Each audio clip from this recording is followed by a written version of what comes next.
Muy buenas tardes, bienvenidos de nuevo a Negocios Televisión, bienvenidos a este espacio informativo, atentos a todas las últimas horas pendientes, como ven, de la llegada a la Casa Blanca por parte de los líderes de Congo y de Ruanda. Vamos a estar muy atentos de Donald Trump, pendientes de últimas horas en torno a la guerra en Ucrania, con declaraciones del presidente ruso Vladimir Putin, con la respuesta por parte de los líderes europeos en un estado de pánico absoluto por los últimos movimientos de Donald Trump y sobre todo con un protagonista con una última hora importante. Vamos a mirar a Volodymyr Zelensky, al presidente ucraniano. Les contamos que varios drones, en concreto 4 drones, intentaron cazar el avión de Zelensky sobre Dublín. 4 drones de uso militar no identificados violaron una zona especial de exclusión aérea cerca de la ruta de vuelo de entrada de Zelensky en su visita a Dublín el pasado 1 de diciembre. Este mismo lunes, siguiendo su horario de aterrizaje original, los drones se acercaron al lugar donde se esperaba su avión y luego rodearon un buque patrulla de la Armada irlandesa desplegado para seguridad. No fueron interceptados ni tampoco recuperados. 4 drones de estilo militar no identificados violaron una zona de exclusión aérea y volaron hacia la trayectoria del vuelo del avión del presidente ucraniano Volodymyr Zelensky en el mar, cerca del aeropuerto de Dublín, a última hora de este lunes por la noche, es lo que informan tanto The Telegraph como el diario The Journal. El avión aterrizó ligeramente antes de lo previsto, momentos antes de este incidente, cerca de las 11 de la noche. Los drones alcanzaron el lugar donde se esperaba que estuviera el avión de Zelensky justo a la hora prevista. Después orbitaron sobre un buque de la Armada irlandesa que había sido desplegado secretamente en el mar de Irlanda para esta visita de Volodymyr Zelensky. Se habla de un posible o supuesto intento de asesinato a Zelensky con 4 drones que intentaron cazar el avión del presidente. Y a todo esto, los líderes europeos están en pánico por estos últimos movimientos, estas últimas declaraciones de Donald Trump, y precisamente advierten al presidente ucraniano, a Volodymyr Zelensky, sobre reforzar su seguridad. El canciller alemán Friedrich Merz advertía a Zelensky durante una llamada filtrada en los últimos minutos que hay que tener mucho cuidado en los próximos días. Decía Merz, literalmente, hay que tener mucho cuidado en los próximos días. Estados Unidos está jugando tanto con ustedes como con nosotros. Otros dirigentes se hicieron eco de esta alarma por parte del canciller alemán. Por ejemplo, el presidente francés, Emmanuel Macron, decía que Estados Unidos podría traicionar a Ucrania en la cuestión territorial. El presidente finlandés, Alexander Stubb, también decía literalmente: no debemos dejar Ucrania ni tampoco a Zelensky solos con estos tipos. El secretario general de la OTAN, Mark Rutte, que apoya siempre a Donald Trump, que dice que es el papá de la OTAN, no está tan de acuerdo. Dice que hay que proteger a Volodymyr Zelensky. Momento de pánico, momento de alerta entre los líderes europeos, con preocupación en torno a Volodymyr Zelensky y con informes de medios alemanes, en concreto el diario alemán Der Spiegel, que habla de cómo Trump está desatando el terror entre los líderes europeos. Temen por la seguridad de Volodymyr Zelensky. Por su parte, el presidente ruso Vladimir Putin ha afirmado en una entrevista emitida este jueves en India Today que el inicio de la guerra en Ucrania fue una respuesta de Moscú para poner fin a una guerra que Occidente desencadenó utilizando a ucranianos y nacionalistas. Asimismo, el jefe de Estado ruso manifestaba que la operación militar terminará en cuanto se cumplan los objetivos establecidos desde su inicio. Decía literalmente: cuando liberemos estos territorios, eso es todo. Así acentuaba la referencia a las repúblicas populares de Donetsk, Lugansk y las provincias de Zaporilla y Gerson. Putin aseguraba también que su país liberará la región del Donbass bajo cualquier circunstancia. Decía: o liberamos estos territorios por la fuerza o las tropas ucranianas las abandonan y dejan de matar gente allí. En este sentido, recordaba que durante 8 años Rusia no reconoció a las repúblicas populares de Donetsk y Lugansk. Decía literalmente que esas repúblicas habrían declarado su independencia, pero nosotros intentábamos construir relaciones en el resto de Ucrania y estas repúblicas. Mientras tanto, el presidente ruso también afirmaba en una entrevista publicada este jueves que Rusia tomaría el control total de la región ucraniana de Donbass por la fuerza, a menos que las fuerzas ucranianas se retiren, algo que Kiev ha rechazado rotundamente. Putin envió decenas de miles de soldados a Ucrania en febrero de 2022 y tras años de guerra empieza a negociar, sobre todo con Estados Unidos. Decía Putin: o liberamos estos territorios por la fuerza de las armas o las tropas ucranianas abandonan estos territorios. Es lo que apuntaba a India Today antes de su visita a Nueva Delhi, es lo que apuntaba un vídeo difundido por la televisión estatal de Rusia. Y en este contexto, el expresidente ruso Dmitry Medvedev advertía a la Unión Europea contra el uso de activos rusos congelados como respaldo para un préstamo a Ucrania. Afirmaba que tales decisiones podrían clasificarse, según el derecho internacional, como un tipo especial de casus belli, o una acción que justifica el inicio de una guerra, decía Medvedev. Entonces, la devolución de estos fondos podría no ocurrir a través de los tribunales, sino mediante reparaciones reales pagadas en especie por los enemigos derrotados de Rusia. La Comisión Europea presentaba ayer propuestas para este préstamo, aunque no está claro si obtendrán suficiente apoyo por parte de los Estados miembros. Mientras tanto, precisamente el presidente de Estados Unidos, Donald Trump, decía este miércoles que la reunión entre Putin y Steve Witkoff salió bastante bien. Durante una reunión en la oficina Oval, decía que Witkoff y Kushner tuvieron una reunión razonable. Decía, no sé qué saldrá de esto, se necesitan dos para bailar el tango. Su comentario se produjo tras la reunión seguida por los medios, celebrada el día anterior para debatir el plan de paz para la guerra en Ucrania, respaldado por Estados Unidos. Trump decía que Putin quiere poner fin a esta guerra. Venezuela for a second. Have you checked back with President Maduro? I mean, is your pressure campaign working? And do you think how's he responding? You tell me, is it working? It's not pressure campaign. It's much beyond that, I think. But I spoke to him briefly, just told him a couple of things. We'll see what happens with that.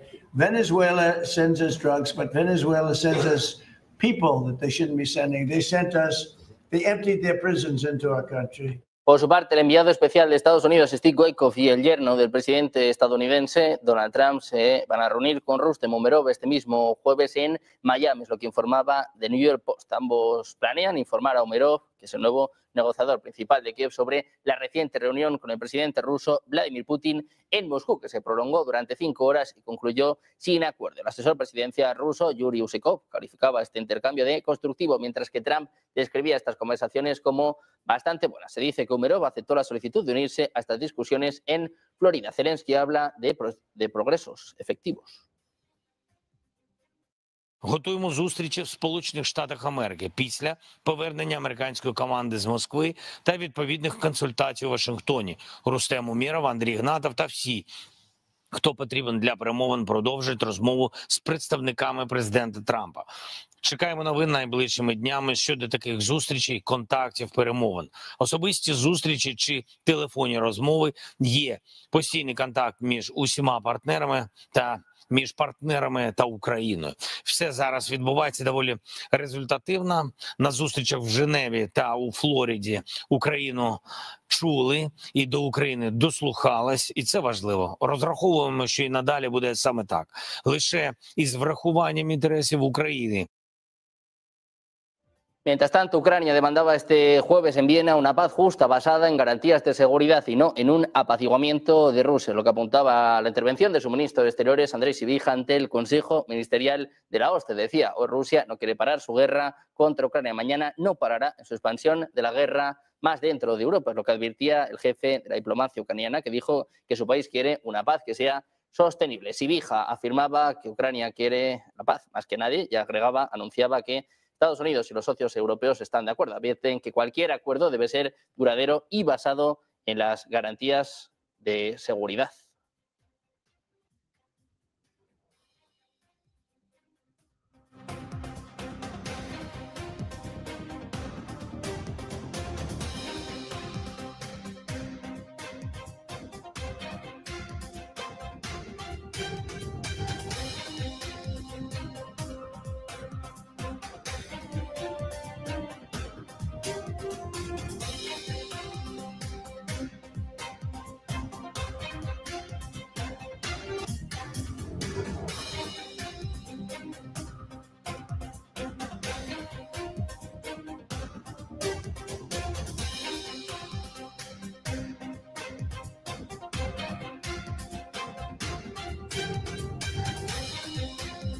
Y a todo esto, pendientes de Europa y de los líderes europeos en pánico ante esta seguridad de Volodymyr Zelensky, ante estos mensajes por parte de Donald Trump. Vamos a seguir poniendo el foco en Europa. Les contamos que el Centro Europeo para la Prevención y el Control de Enfermedades ha emitido un marco detallado de preparación para los ministros de salud de la Unión Europea, que describe estas acciones coordinadas para evitar que la gripe aviar H5N1 desencadene una pandemia humana. Este plan establece 14 escenarios de escalada, desde infecciones aisladas de animal a humano, hasta brotes sostenidos de persona a persona sin vínculo animal. Las medidas recomendadas incluyen cuarentena de 14 días para las personas infectadas, centros de aislamiento específicos para casos leves, salas de aislamiento aerotransportado con presión negativa para casos graves, ampliación de rastreo de contactos, uso riguroso de EPIs y distanciamiento social en centros sanitarios. La vigilancia fronteriza se va a intensificar con pruebas en puertos y aeropuertos, análisis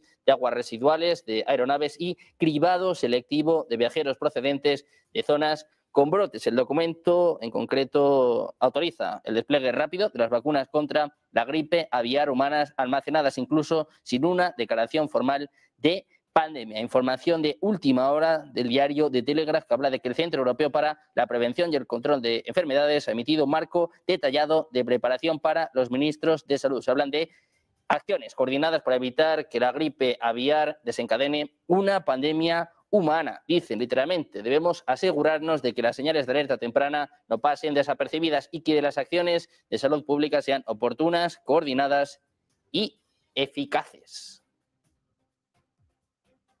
Desde Europa miramos precisamente uno de sus líderes. El presidente francés Emmanuel Macron advertía a los líderes de Ucrania, la Unión Europea y la OTAN que Estados Unidos podría traicionar al país afectado por la guerra cuando se trate de hacer concesiones territoriales a Rusia, es lo que informa este jueves el diario Der Spiegel. Según la supuesta transcripción de una llamada que Macron mantuvo con varios líderes europeos, habría advertido que existe un gran peligro para el presidente ucraniano Volodymyr Zelensky. El canciller alemán Friedrich Merz advertía que Donald Trump y su equipo estaban jugando con Ucrania y la Unión Europea. Merz enfatizaba la necesidad de proteger a Zelensky, con lo que coincidían tanto el presidente finlandés Alexander Stubb como el secretario general de la OTAN Mark Rutte. La oficina de Macron informó a Spiegel que Macron hizo esta declaración. El portavoz de Merz declinó hacer comentarios cuando Político le preguntó a este respecto.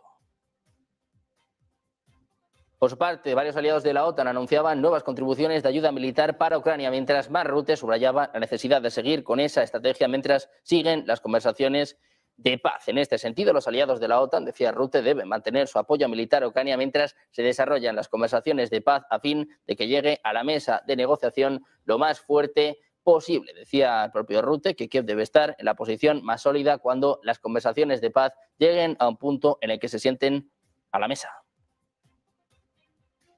And today, we heard from allies who are committing more resources to support Ukraine through Pearl, including Canada, Germany, the Netherlands, Norway, and Poland. Now, over 2/3 of allies have committed to the program.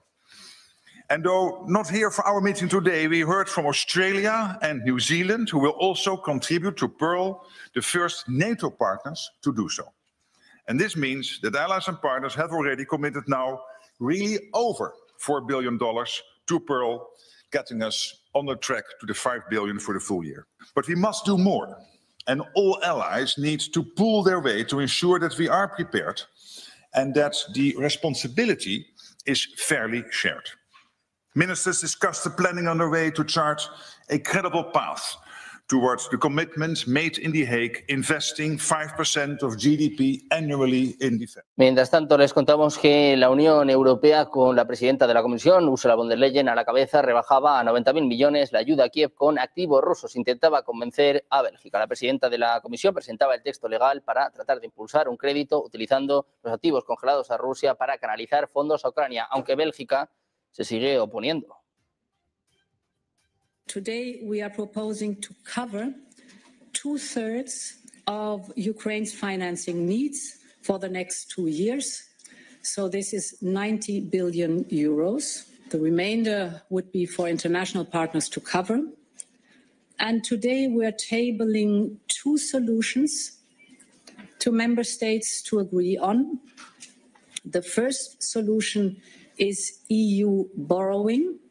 That is basically raising capital at the capital markets and using the EU budget as a guarantee for that, and hand this capital as a loan to Ukraine. And the second solution that we are proposing today in the legal text is a so-called reparations loan. Here we would use the cash balances from the mobilized Russian assets in the European Union. We propose to cover all financial institutions that have accumulated such cash balances. And these institutions would have to move the cash into the instrument of the reparations loan.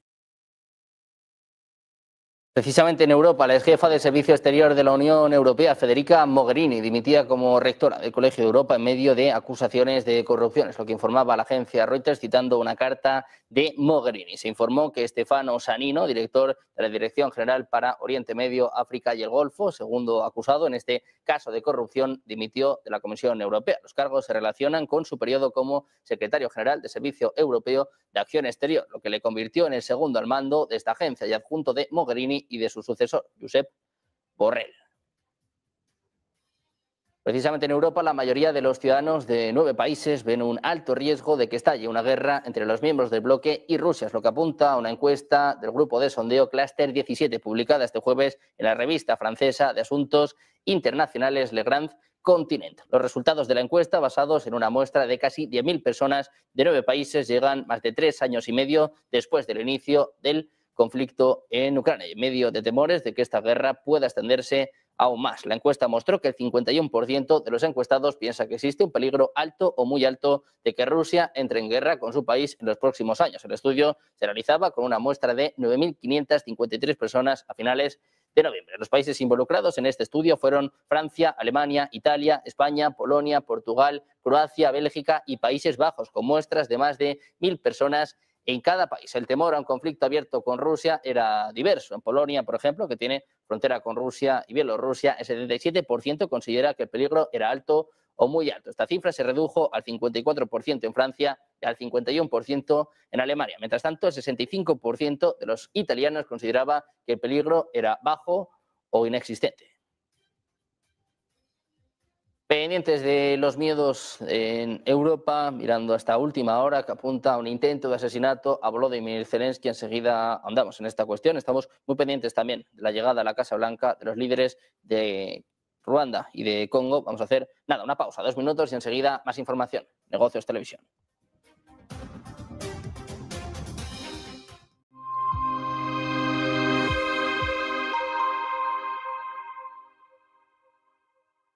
El café natural, no torrefacto, natural, reduce infartos, ictus, problemas de las arterias de las piernas, problemas de deterioro cognitivo, problemas renales. ¿Y cuánto?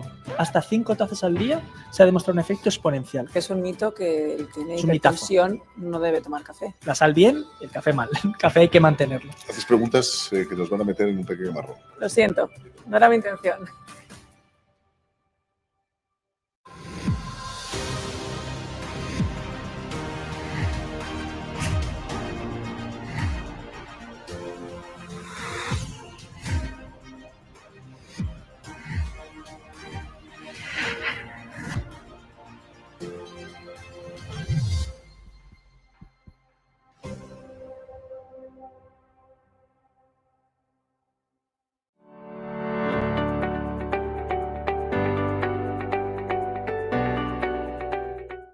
No se puede rescatar. Y España, que va por el mismo camino, tirando de gasto público, de inmigración y de fondos europeos, con lo que después nos vamos a encontrar con un gigantesco agujero fiscal todavía mayor al que ya existe. ¿Qué es lo que sabemos? Lo que sabemos es que eso no se puede rescatar. Grecia se podía rescatar, Francia no se puede rescatar, España tampoco. La propia sociedad israelí es bastante más heterogénea de lo que nosotros pensamos. Nosotros, yo creo que a veces tendemos a pensar que un israelí es un judío y no, realmente empiezas a escarbar y ves que es mucho más heterogéneo de lo que nosotros podemos pensar.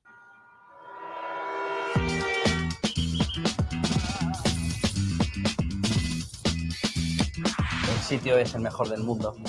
Este es el sitio de los negocios. Vamos a intentar ver durante toda la semana cuáles son las claves que están moviendo a la economía norteamericana.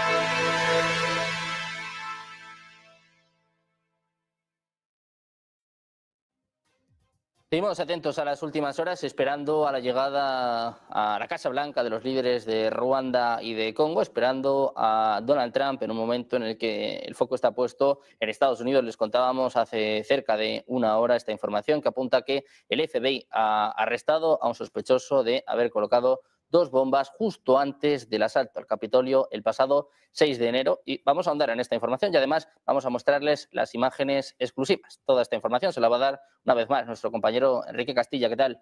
Enrique, muy buenas tardes. Muy buenas tardes, Sergio. Efectivamente, se han filtrado esas imágenes del sospechoso que se llama Brian Cole, que fue el sospechoso de colocar bombas caseras en Washington, en la capital de Estados Unidos, la noche anterior al asalto al Capitolio el 6 de enero de 2021. El FBI, pues acaba de difundir esas imágenes del sospechoso donde se le ve con el rostro tapado completamente, cubierto con una capucha. La investigación ha durado casi 5 años, durante las cuales se han difundido hasta 3 vídeos de vigilancia que muestran, lo que están viendo ustedes, pues al sospechoso manipulando dichos explosivos cerca del Capitolio. El arresto pone fin pues a una larga búsqueda del FBI que ofreció incluso recompensa y llamó a testigos para localizar al responsable antes de la entrada de alborotadores al Congreso el día 6 de enero de 2021. Por lo tanto, buena noticia para Estados Unidos porque ya se ha detenido ese hombre. Imágenes que estamos viendo en directo, que estamos mostrando aquí en Negocio Televisión, del FBI que ha difundido sobre el sospechoso, que como le digo, se llama Brian Cole, que ahora mismo se encuentra ya pues arrestado por el FBI. Sergio. Bueno, pues muy atentos a Estados Unidos, a esta información que concierne al FBI. Seguramente escuchemos en los próximos minutos a Donald Trump hablando sobre estos asuntos en un momento en el que nosotros también tenemos que hablar de China. Les contamos que ha desplegado más de un centenar de buques de guerra y guardacostas en aguas del este de Asia, en su mayor demostración marítima registrada, lo que apunta la agencia Reuters. Aunque el Ejército Popular de Liberación no ha anunciado ejercicios oficiales, el incremento coincide con una fuerte tensión diplomática con Japón, después de que la primera ministra, Sanae Takaichi, advirtiera que un ataque chino a Taiwán podría generar una respuesta militar de Tokio. Pekín también ha reaccionado con indignación al anuncio del presidente taiwanés Lai Ching-te de un aumento de 40.000 millones de dólares en defensa. Los buques chinos operan desde el Mar Amarillo hasta el Pacífico Occidental, superando incluso el despliegue masivo de diciembre pasado que elevó la alerta en Taiwán. Taipei afirma tener el control total de esta situación y coordina con socios internacionales para evitar una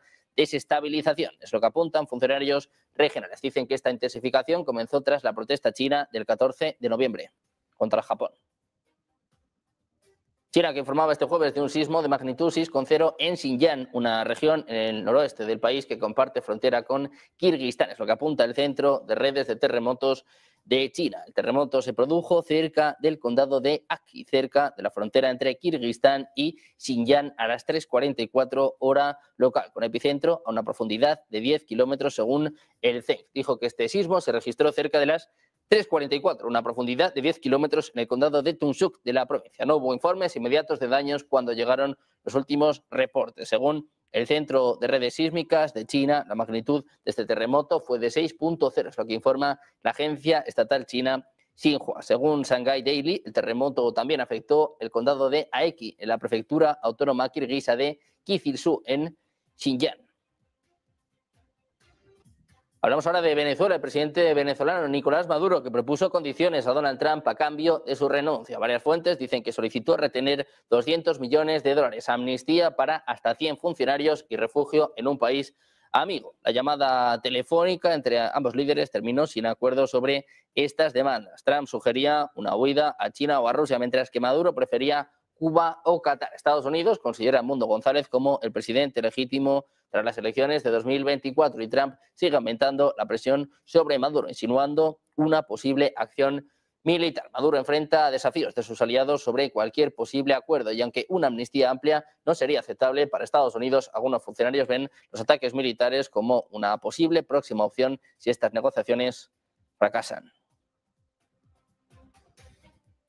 El Precisamente mirando a Venezuela, les contamos que Maduro dijo que la llamada que sostuvo con Donald Trump hace unos 10 días se realizó en un tono respetuoso y cordial. Dice que esto significa que se están dando pasos hacia un diálogo respetuoso entre ambos países. Bienvenidos sean el diálogo y la diplomacia. Decía que Estados Unidos y toda su juventud están cansados de guerras eternas. Enfatizaba que el camino del pueblo estadounidense y venezolano debe ser la diplomacia. La declaración de Maduro se produce en medio de los ataques de Washington contra barcos narcotraficantes frente a las costas venezolanas y reiteradas amenazas de ampliar esos ataques también en tierra. Mr. President, switching to Venezuela for a second, have you checked back with President Maduro? I mean, is your pressure campaign working, and do you think how's he responding? You tell me, is it working? It's not pressure campaign. It's much beyond that, I think. But I spoke to him briefly, just told him a couple of things.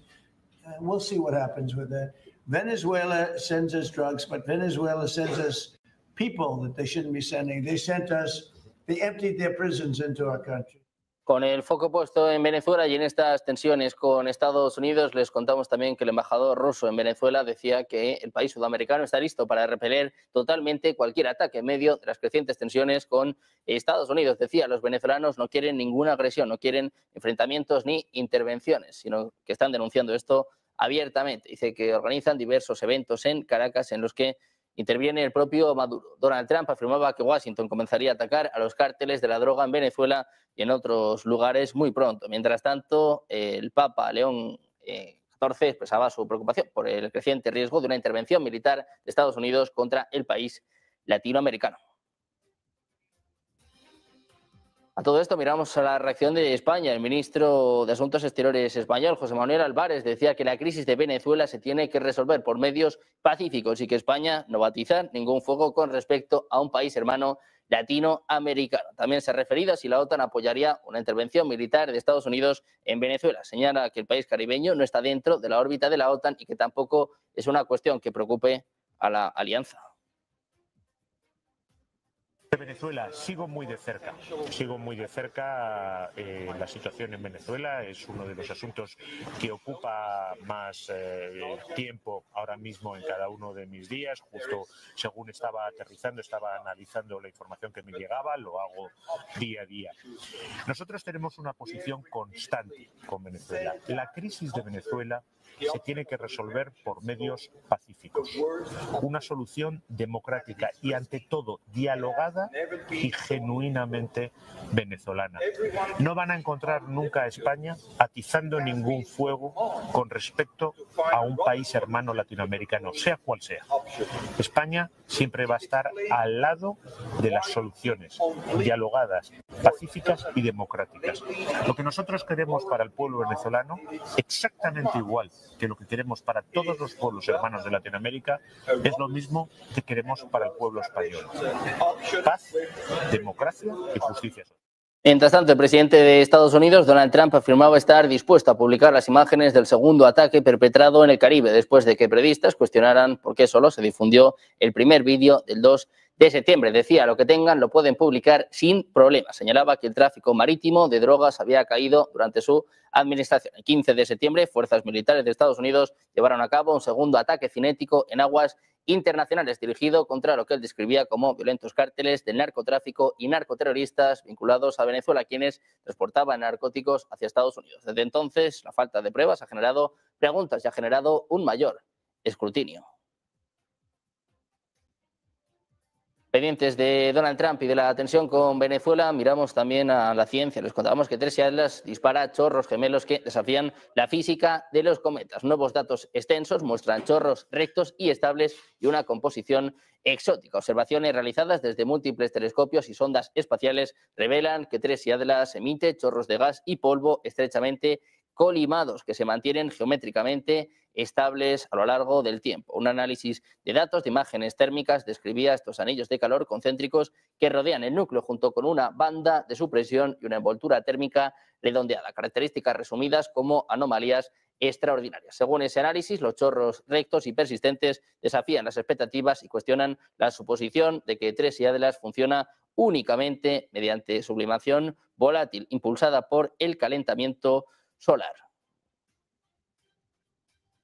También les contamos que astrónomos en la India afirman que su descubrimiento de una galaxia masiva de cuando el universo tenía solo 1.500 millones de años desafía nuestra comprensión de cómo se formaron las galaxias en el periodo inicial después del Big Bang. En pocas palabras, el universo tiene 13.800 millones de años, significa que estamos viendo una galaxia de hace 12.000 millones de años, cuando el cosmos tenía solo una décima parte de su edad actual. Los científicos dicen que las galaxias que se formaron tan temprano resultan ser en su mayoría irregulares y caóticas, pero cuando los investigadores utilizaban el telescopio espacial James Webb para observar el pasado temprano del universo, avistaron una galaxia espiral completamente formada, un enorme, hermosamente estructurado remolino cósmico. Su investigación fue publicada en Astronomy and Astrophysics, una importante revista europea, en noviembre. La galaxia, dice, se parece notablemente a nuestra Vía Láctea, a pesar de haber existido cuando el universo tenía solo el 10% de su edad actual.